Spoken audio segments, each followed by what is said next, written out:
Welcome to Solo in Seattle, the podcast where we unpack life's complexities through authentic and unfiltered conversations.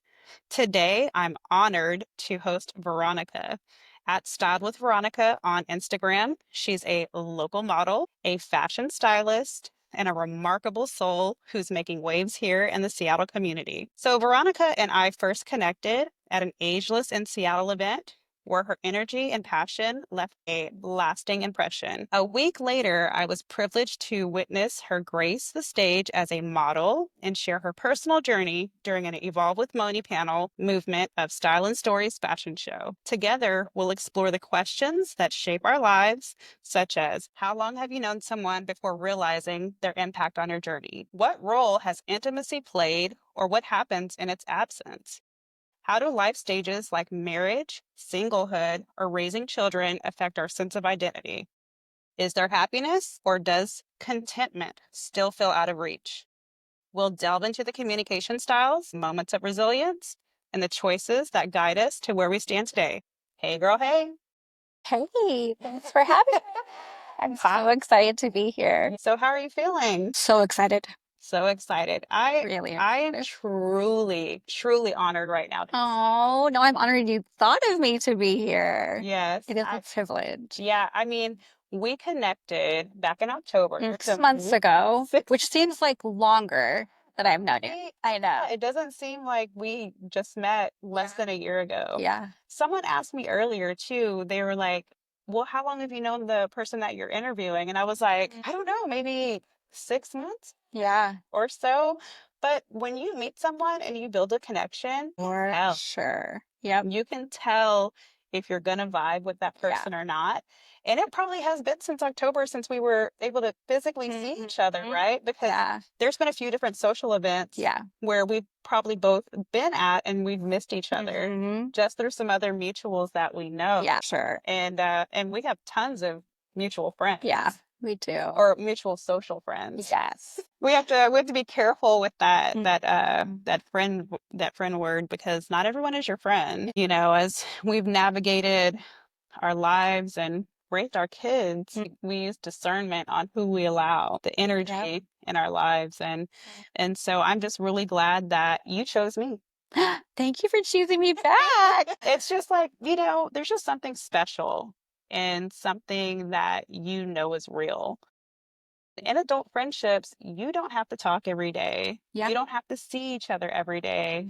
You don't have to crowd each other's space. But as soon as I saw you today, I embraced you. You embraced me back. Or actually, when you pulled up, you was like, hey, girl, you know, and I'm just so grateful for you to, join in on this movement, this podcast, being a part of the awareness of just the things that we're going to talk about, which I think are huge. And we've talked about how long we've known each other, about 6 months, and how did we meet through the social network, Ageless in Seattle. Well, a mutual friend that both invited us, who has been the connector for a lot of different things. And then you said, hey, if you're not busy, come to this fashion show of one of your really good friends. I was front and center. Yes, you were. You were right there. I was front and center. And, that speaks volumes, right? Because I'm sure you've met hundreds, probably thousands of people, and you've invited them to stuff. And who truly shows up? Yep, exactly. I'm pretty sure it was very meaningful for you. I mean, the event altogether was a meaningful event. I agree. It was so beautiful and well crafted, just the resilience of the panel. Yes. And just being there, knowing that my friend who put it on what we were working so hard to do and bring women together. Yep. And I only invited a handful of people personally because, first of all, I was telling a really deep story about my life and was still a little bit insecure about who knows me that well. So to have you there and only known you for a week or two was really meaningful. So I appreciate your support. Yeah, absolutely. And guys, I had no idea what I was coming to. Yeah. All I knew was that it was a fashion show, and there was going to be a panel, and there was going to be a panel of stories. And I was just blown away at just the vulnerability Yeah. of everyone Yeah. that had the opportunity to share their Yeah. stories. And it takes such a level of courage to public speak, number one. Mm-hmm. And there was I probably, agree. gosh, it was packed, the event, Yeah. Yeah. and sharing just pieces of your life, of your journey, of your resilience, Mm-hmm. that strength. And there's so much beauty and strength and how that event just kind of tied together, which is remarkable. And so I'm excited to see just anything that you do. I'm so excited for you and this launch. Like I'm so happy for you and I'm Thank so you. proud of you. And I can just see you going so far with this. Yeah, I'm just, oh, I got chills. I just got chills just now. I don't know. I just really think that being able to share space with people that I trust and see something in. I've never done a podcast before myself. This is well, I had season one where I talked myself through my breakup. That was me being vulnerable Mm-hmm. because I mean, I have plenty of people I could talk to, but in the middle of the night, I laid a phone on my chest and I did 8 episodes back to back. Yeah. Season one is all about like random stories and collections of what happened Yeah. and where it went wrong. And I take blame as well. But I had to unpack all of that stuff in my own time and in my own words and through therapy too. But yeah, I did a podcast where I tell all my business. Okay. So not so nervous now. Yeah, no. So these questions here that we're going to be talking about today pivot from season one. Okay. And so I talk about my intimacy, I talk about my connection, I talk about my marriage, my divorce, my breakup, my long-term marriage, lack of intimacy, lack of sex, like the breakdown in communication. Girl, I go all in. And we need that. Like as women, especially over a certain age, we need that community. We need that support. We need that love and just strength for each other. Because once we are more open, there's so much more connection and experience that we've both been through that we did not realize, that you don't realize just talking generally to people.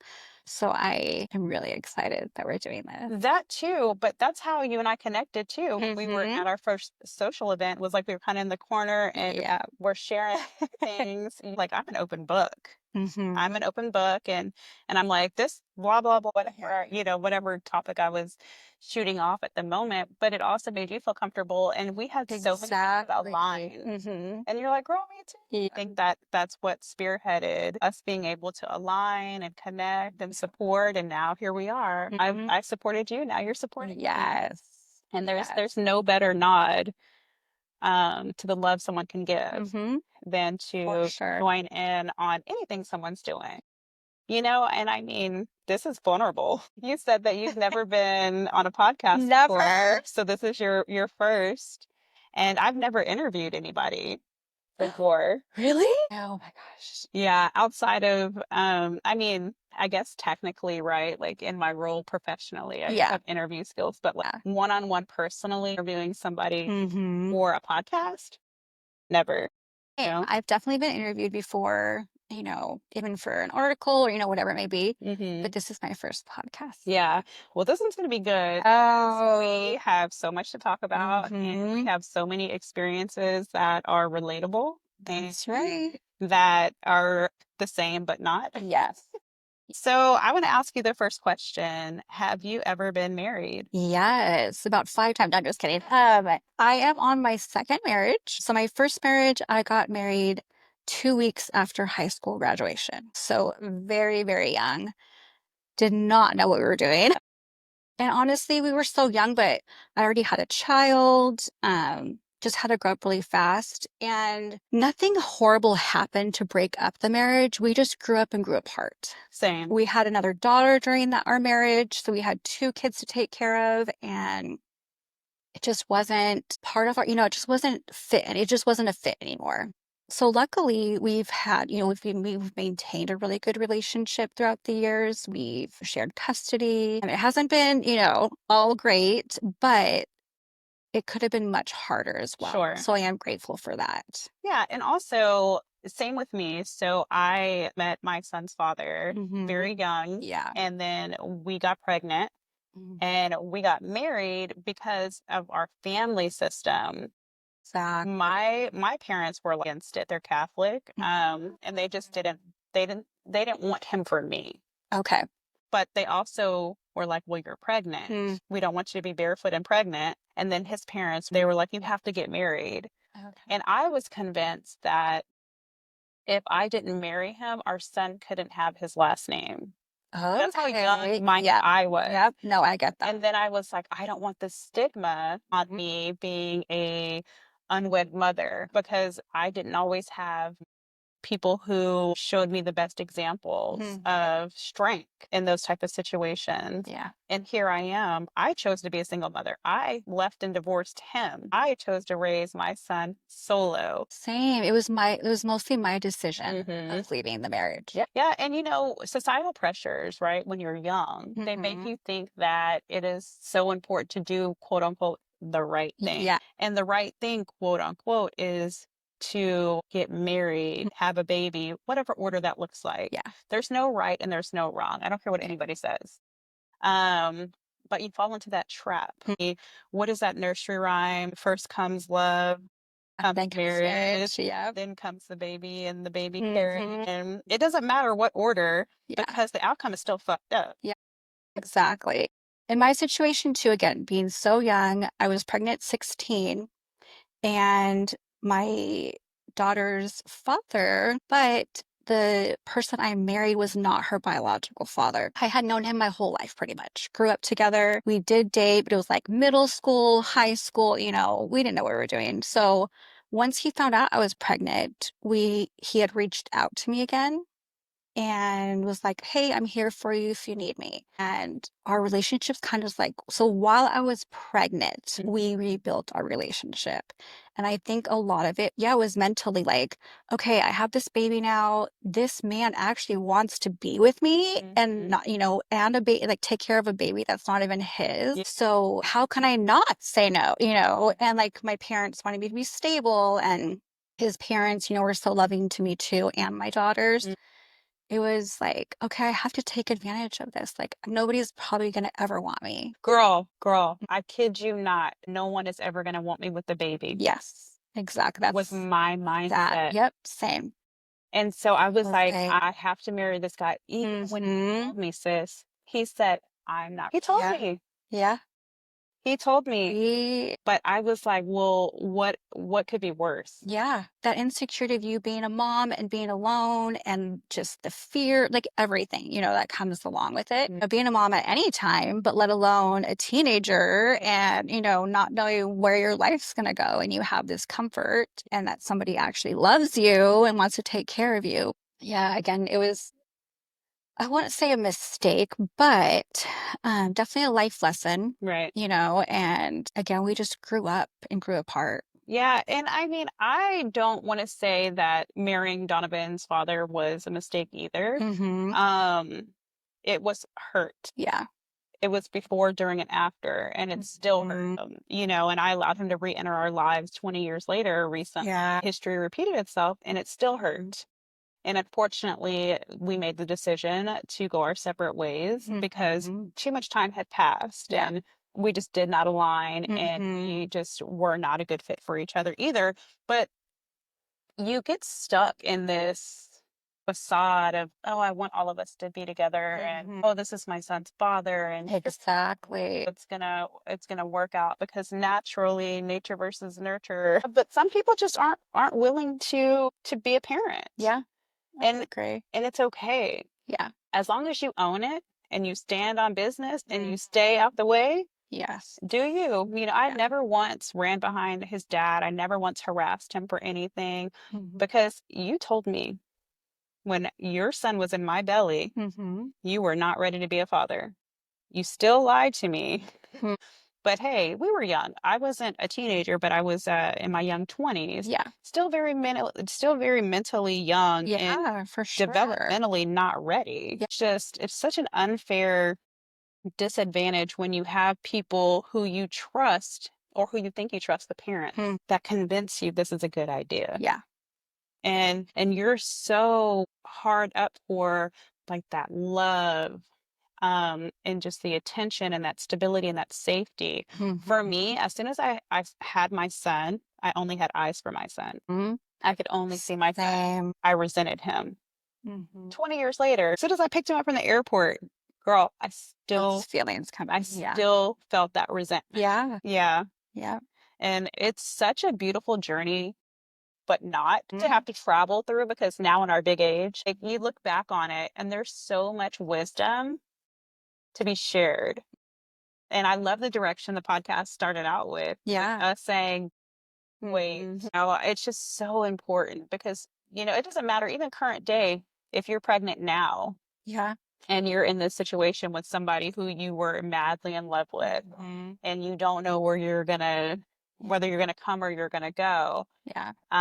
You just need to sit down and sit with yourself. Exactly. It's so hard anytime, but yeah, I think a big thing for me too is like I had felt like I disappointed my parents so bad and wanted to prove to everybody I can do this. I can be a mom, I could be a wife, I will show you guys. I made this huge mistake, but I will prove it to everybody else.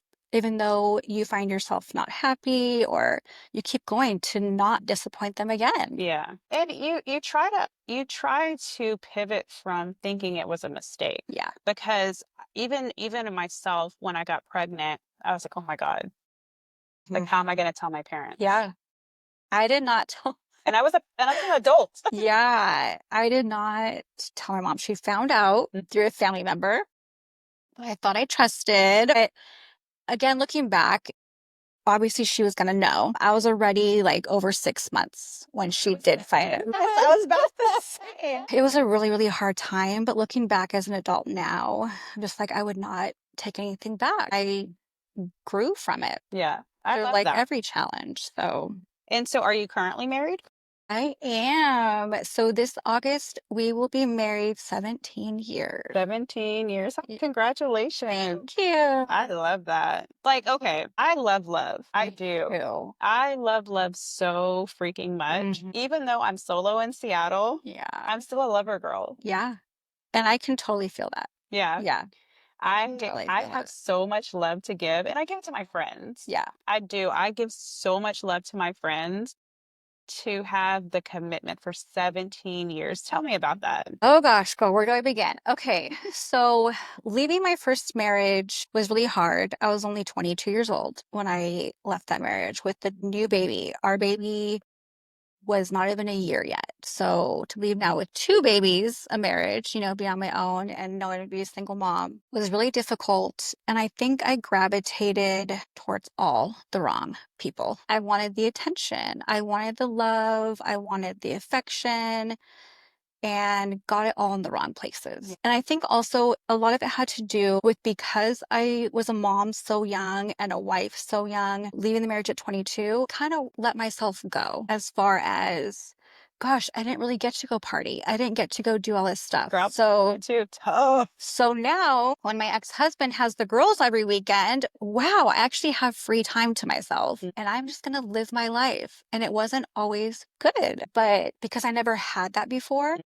I was like, I need to take advantage of this, but also saw myself going down the wrong way. And of course, my kids came first, but in a lot of these relationships, they never met my girls. I kept it to myself, but the ones that did, I went through some doozies before meeting my husband and thought, this is it, this is gonna be my next husband. But God had a different plan for me, had me wait for the right person. Yeah. And even when we met, we actually met through our kids. So he was a single dad, I was a single mom. He was a football coach through the football league, and I was the cheer coach for my daughter.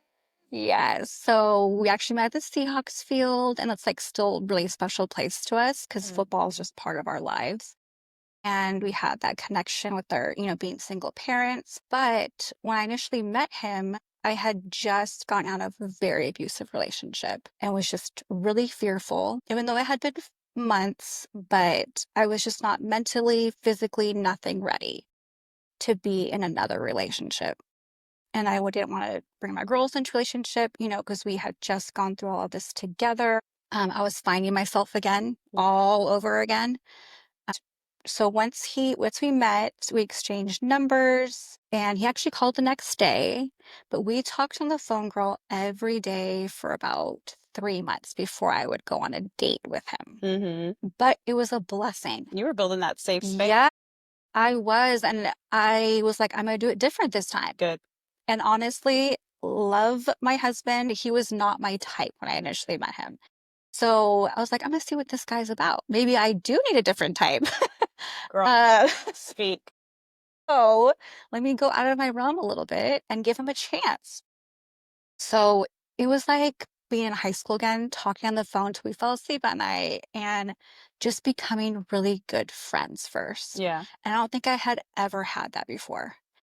And just built this beautiful relationship. Finally agreed to go on a date with him after months of, getting to know each other. And it was honestly beautiful ever since. Good. It was a really easy transition with our kids, combining our families together. Nothing's ever just super easy, especially combining families. We both were married before. We both had to incorporate our husband and ex-wife into our kids. And that's not always easy, but for the most part, it has been a really good time in my life. Good.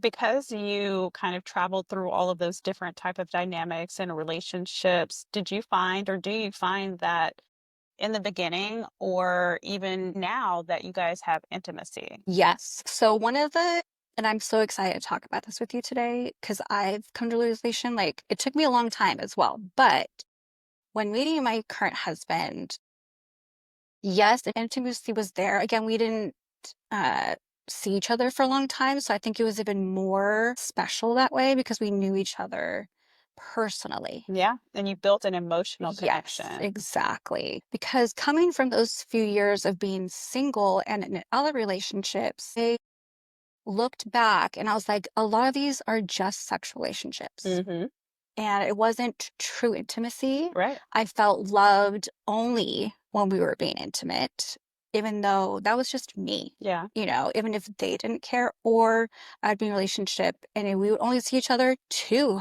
be intimate.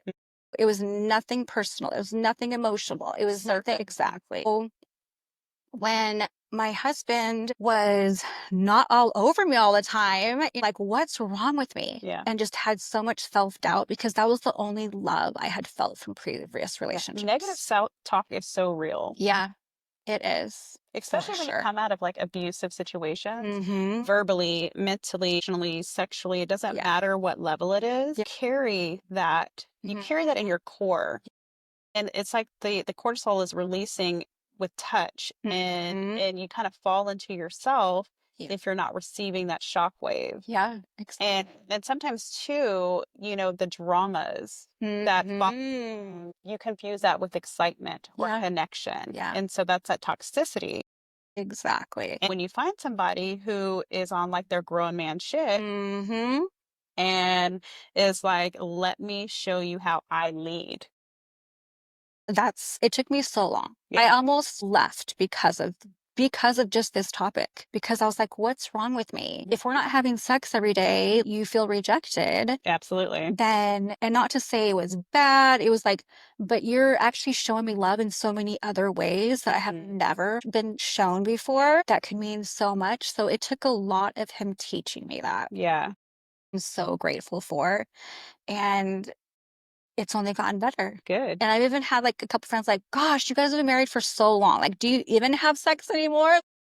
But honestly, girl, like, it does get better. Good. You don't worry about the little things about how bloated you are that day, or like, all the insecurities that women have, especially like myself, coming from abuse relationships and just, again, toxic is the word. And you just let your guard down and it only gets better. And that's vulnerability. And that is true intimacy, right? Yeah. Is being able to take a step back outside of yourself and all of the things that you come forward with that's in your head. Yeah.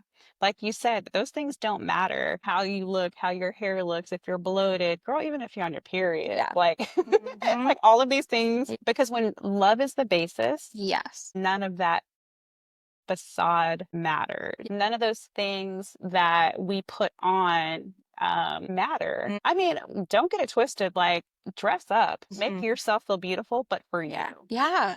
Yeah. And he also helped me learn that.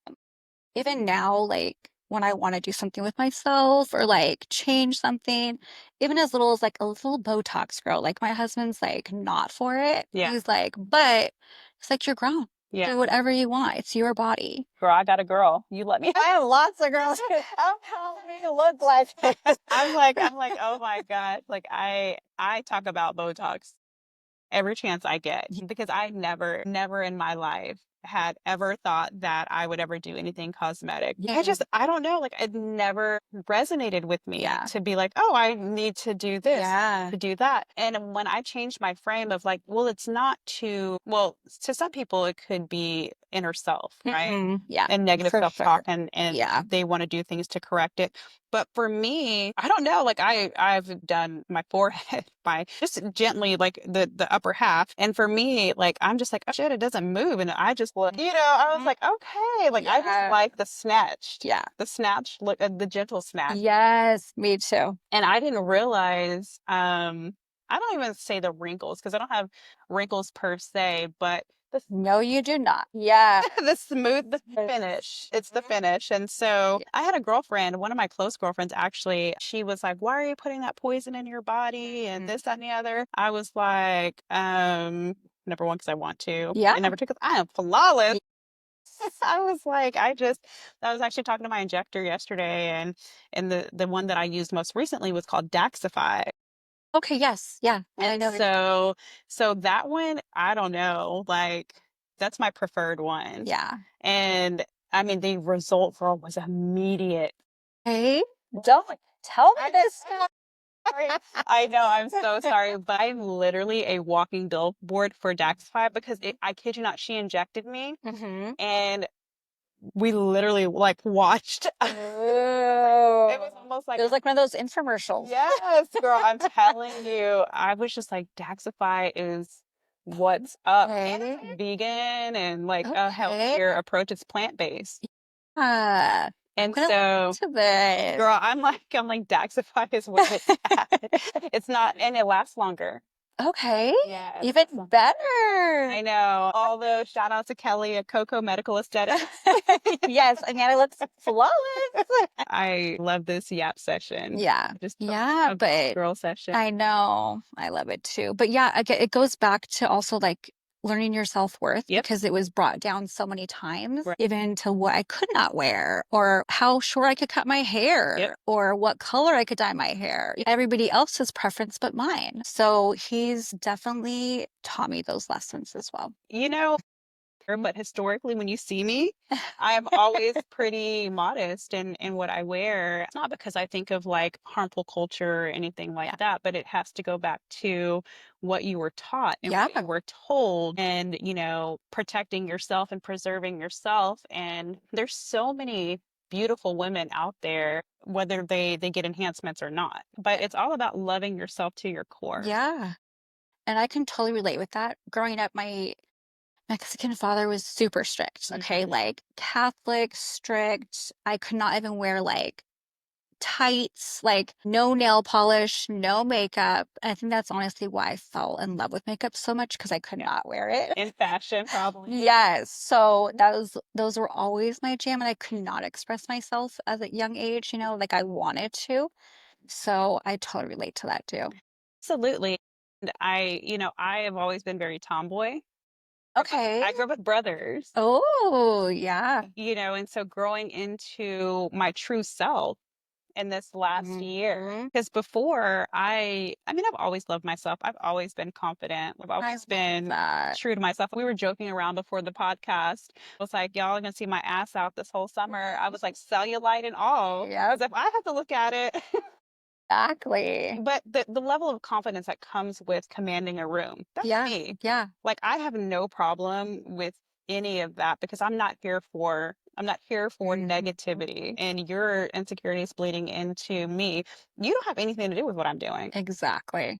Because I hold and carry myself in a way that I love me. And that's why I gravitated toward you too. Like love that. Your energy in the room. Yes. I totally agree with that. And that just like, comes into my, air. And I'm just like, yes, I need that. Absolutely. And I mean, there's just so much positivity around you. Also, Hmm. you have your hand in so many collectives where you are able to showcase your culture, Yes. your identity, Yeah. your beauty. And that took a long time, girl. It took a long time because, you know, being a minority, I am originally from Eastern Washington, came from huge Latino culture, right? Hmm.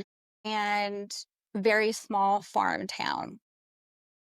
All my grandparents only spoke Spanish, and that's how I grew up. So to move from Eastern Washington to Bellevue Yeah. was a total culture shock. And that just like, I never had insecurities until my whole life changed. My atmosphere, my environment, the people who were around me, the people who were not around me anymore. Yeah. My teachers were even fluent in Spanish growing up. So to come from that to being me and my sister and one other kid in our whole elementary school were the only minorities. Wow. So I'll just mention this to you too. Like, even high school was so hard. So, like, all of my insecurities started from that time Hmm. on. And it was really hard. Like, I still struggle, mentally bringing myself down constantly, even though my little job is to make people feel good and Yeah. feel good about themselves. And I can do that all day long. But then to remind myself, you are worthy, even though I hear it from my husband, I hear it from my kids, I hear it Right. from my close friends, my tribe. It's still like you look back and you never like those always pop up still. Absolutely. And I agree with you to the core with that. Even as forward facing as I am, Hmm. even as confident as I appear, only took for one person that I was with in a relationship Hmm. to say, I'm not attracted to you. Exactly. What do you mean? Mhm. Everyone's attracted to me. Yeah. You have been with me for X amount of years. Mhm. And for this person to tell me, I can't have sex with you because I don't like your body. Yeah. What? Mhm. That probably was the hardest thing for me to get over. Because when you tell somebody that, it's probably the lowest thing you could say. Yeah, especially to women. I feel like we have built-in insecurities, the world telling us that we're supposed to look Absolutely. perfect all the time. Yeah. And especially now with social media. Like, I didn't, Mhm. thank God I did not grow up with social media in high school. I cannot imagine What these it's like days. today. Yeah. Yeah. And that's the thing, right? Is that no matter, like you said, your husband, your family, your collaterals all told you Hmm. you are worthy and all of those things. Same here. Every day, someone reminds me, how wonderful I am, how beautiful I am, how supportive I am. Yeah. But I still always feel like I'm not enough. Yeah. It's hard. We're all constantly comparing ourselves to others. Even though I'm happy, I'm fulfilled, there's always more, I you always know? want more. Yes. I want more for Yes. myself. I want more for my career. I Hmm. want more for all of my collaterals. Exactly. And I'm always hungry Mm. and I never stop. Yeah. I never stop and I don't let anything get in my way. And once I went through the motions of the rejection Mm. in my last committed relationship, Yeah. I was like, you are a fucking lie. Because it does not matter what size I am. Oh, no. I have been the same person. Exactly. And I've they been the fell in same love with person. you, Yeah. so it's hard. It's so hard. Yeah, and I have done a lot of work to release this person with love. It's those times where you have conversations like this Mm-hmm. and it brings up Exactly. you're like, oh no. I mean, it's Yeah. such a needed conversation because so many people have probably went through these same Mm-hmm. things of being in abusive relationships, of being in toxic relationships or friendships, or being with a partner who talks to you negatively every single day to the point where you start Yeah. believing it. Oh, yeah. I didn't have a mirror in my house for 10 years. What? Can you believe that? Wait, I feel like you told me I told this. you. Yes. Oh. Yeah. Yeah. So I didn't realize I hated myself that much. Hmm. It was not until a year ago, Veronica, that I had mirrors in my house. What brought you to that point to get over that, to bring the mirrors back into your house? What do you think brought you? So I think what happened was I I realized that I had been silenced for so long. Yes. And I found my voice. I can totally relate to that. And when I found my voice, I found my community and I found myself. And then I remembered who the fuck I am. And then when I remembered who the fuck I was, I remember I loved myself at any stage. I went from a size 22 out of. And still gorgeous. Yes, thank you. I went from a size 22 that was built out of unhappiness and self-disrespect and self-hate. Yeah. Because I was in a relationship with someone who hated themselves. Yeah, exactly. Who then bled on to me hating myself. Exactly. But then when I realized that I'm not the problem here, well, maybe a little bit, but I wasn't an angel. I do, cut deep sometimes. However, it's always in response. It's always in response. It's a defense mechanism for sure. Yeah. Because I don't walk up to people and be malicious. Yeah. I ain't got time for that. Yeah. Like, you don't mean that much to me. However, so about a year ago is whenever I bought mirrors and I got the beautiful one that has a light up like the house. Got the lighting, girl. Yeah. And I just was like, I want to have beautiful mirrors. I want to be able to walk past something and remind myself how beautiful I am inside and out. Yeah. I love that. Yeah. So I've never gone on without a mirror, but with all my insecurities, I have tried really hard, speaking of mirrors, to look in the mirror and be like, okay, this body has gotten you through 3 pregnancies. This body has, you fight diabetes every day. You have chronic pain, back pain every day. You have endured, a hysterectomy. Like, my body is not perfect, but it has gotten me through all of that. So I have to embrace my body, and it's never going to be perfect. That's right. Never. So unless I pay for it to be. It's been like a really good self-release for me to try and do. It's hard. It's so hard. I didn't realize that I didn't even look at myself. I mean, I had a bathroom mirror, obviously, but I'm talking about a full length mirror where you can take a look at yourself and critique it or see if these shoes look good with this outfit or whatever the case was. I just wore oversized sweaters and leggings. And so in your relationship with your current husband, do you find that there's peaks and valleys? There's lows, there's highs, and you can go as surface or as deep as you want to go. In a relationship, there is. Yeah. But we have been truly blessed because we have never been through dark valleys. So a big thing for us is communication. And again, learning curves, because I did not have that before. Yep. When I thought I did not, because same thing, I would find stuff out that you have no idea about, and the lies and the cheating and so again, that just like broke me down and took me a long time to actually like trust my husband, believe in him, because that's all I knew was lies and cheating, Girl. And just hurt. And what's crazy is I never knew that. Yeah, I didn't either until I met him. Girl. And I was like, what is this? It's fake. Like any other guy, this is going to be perfect for a little bit. And then the true man is going to come out. That mask. Yeah. Girl, that mask. Yep. And so me holding and waiting, and then also having my guard up because I'm just waiting for it to happen now, because that's the routine. Yeah. So again, going 17 years. I love that. We are going to lift your husband up. And we are going to honor your husband because he truly deserves that. He does. And because he deserves it. Your husband really does. Deserves you. And you and him like deserve the ultimate nod. The ultimate respect, because you two have achieved this level of growth and understanding that's unmatched. Yeah.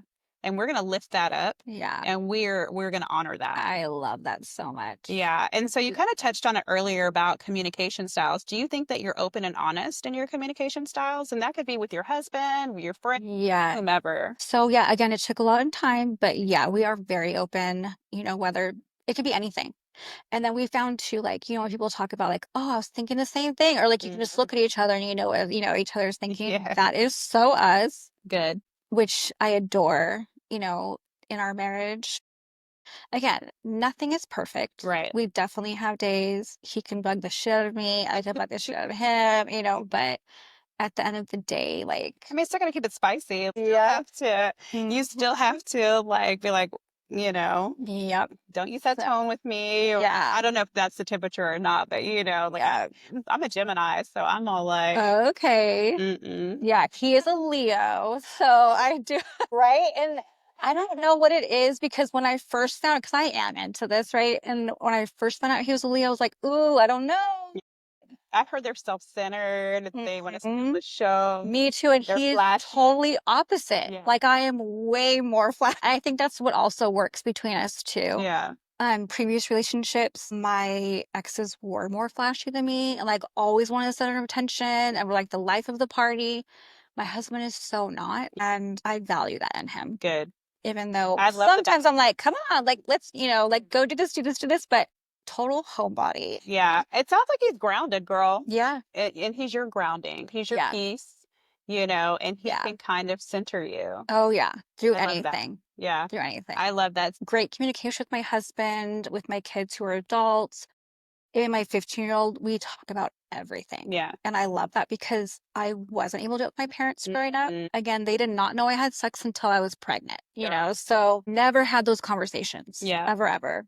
And one of my goals as a mom was like, I do not want my girls to be teen parents like I was. So I was Mhm. always open with them growing up. Same with my son, same thing. Like we talk about sex, we talk about relationships, we talk about, but again, it goes back to my husband as well because he is such a true man to model after. I love that. My son and him are still opening every door for me. They're Oh, still, good. giving me praise every day. Yeah. They're still, those are my guys. Like, Yeah. so, but when it comes to girlfriends, I have a small tribe of girlfriends that Yeah. I can truly, truly know and rely on for anything. Mhm. We've talked about a lot of fake friendships where I know I will be totally cool with you, but you will not know my family. You will not know my, trials and tribulations that I've been to. Ab- So that is a hard, place to be, but you learn and you grow from every relationship too. That goes into one of the questions about, do you confront or ignore or overlook issues? Me, I confront, baby. Yes. And I've learned to like the little things. Yeah, of course. Like again, What's not worth your energy, yeah, right? Yeah. yeah, for sure. Or even if it's like, a little argument, it's not worth carrying over for For days. sure. Like our energy, we need that peace in our life. Like Mm-hmm. every ounce we can get. This world is crazy. Crazy. So especially, when you're in your own home, you want peace. Yeah. That is your safe space. 100%. So to linger with anything, you can overcome anything if you were, if you want to make it work. Mm-hmm. But some people are not worth making it work. Absolutely not. So I totally get that. So this is a big one. And a lot of people that I've asked this question to, there's so many different ways that you can answer it. Hmm. But I want to know, what have you done that was the strongest thing in your life that has guided you to where you are currently? Okay, this is super hard question for me because I have been through so much. And so when I think about one thing, I can't think about one particular thing Mm-hmm. because, again, I've had a hard life. And a lot of people have, like, comparing, some people have it way worse. But my faith in God has gotten me through everything. And even sometimes I've been so mad at Him. Like, why would you choose me to, go through this in my life? Yeah, But He has a purpose for it all. that's right. And I have just grown stronger and better. I guess a couple things, again, going back, being pregnant at 16 was a really, really hard thing for me. Um, I love my mom so much, and just seeing her heartbreak Yeah. was the worst time for me. Mm, Looking back now, she's my best friend. Just hurting anybody you love that much, yeah. is just heartbreaking. But she has been my rock. Mm, And going through divorce is never easy, even if it's amicable, especially with, kids involved, that's never easy. Being in abusive relationships is never easy, and the longer you stay, the harder it is to leave. So having the strength to go, to leave, it was a really, really hard decision. And just going through so many trials, like you look back and like, okay, my strength and wisdom too from it and not repeating it over and over again, even though I did. But you someday wake up and you find your worth and your strength and you're like, okay, I can get through this. I can do this. Yep. And I love you journeyed through your response. Okay, thank you. Because again, there's like my brain, like just all of the heartache, girl, that everybody goes through. But I love how you just kind of disappeared into yourself and you just gave yourself a mental hug, girl. Yeah. You did. And I need to remind myself to do that more. Yeah. Because it's hard. And so I really love how both able to self-reflect in this episode and how we were kind of able to bond and kind of talk about such relatable real life issues. There's just so much to unpack in so many different ways of just being a woman. And then you add on children. Yeah. And you add on the financial strain. Yes. Yes, girl. The struggles, but thankfully we have, we have been able to pivot and provide. Yeah. And be examples. Yeah, and that just shows our strength shining through us. That's because we can relate on so many levels, and yet we're still here. And we're actually sharing our stories. So when I initially met you, you got to hear a little bit about my story really early on in front of an audience, which I had never done before. To again have my little tribe in that audience with me was life-changing, because through that I was so fearful. Even though I had spoken in front of people, I have been on panels, I have been, this was so intimate for me that my fear was taking over. But the outcome from it, just the last 6 months and hearing just a couple people reach out, like, I needed to hear your story today. It was so worth it. And then to even like carrying on today, a little snippets it's really important for me. Good. So I appreciate it. And I love that I gave you another space and platform to be able to open up. Yeah. And I hope that this is a movement that will trend and bring awareness. Yeah. And I really hope that it reaches the target audience in any way that can happen. I don't know. I just feel really good about it all. And I just really appreciate you taking the time. So I just want to thank you for joining me. And you guys follow her on Instagram. It's Styled with Veronica. On this episode of Solo in Seattle. As Veronica's story highlights, life is a mosaic of relationships, experiences, and self-discovery. I want you guys to reflect on your own answers to these questions. Are you happy in your current life? How do you communicate and confront challenges? And what's been the strongest choice or action guiding you forward? Remember, your journey matters. It's raw, it's real, and it's unapologetically unique. Stay tuned for more inspiring conversations and keep embracing the solo adventures that lead to growth. Until next time, Solo in Seattle.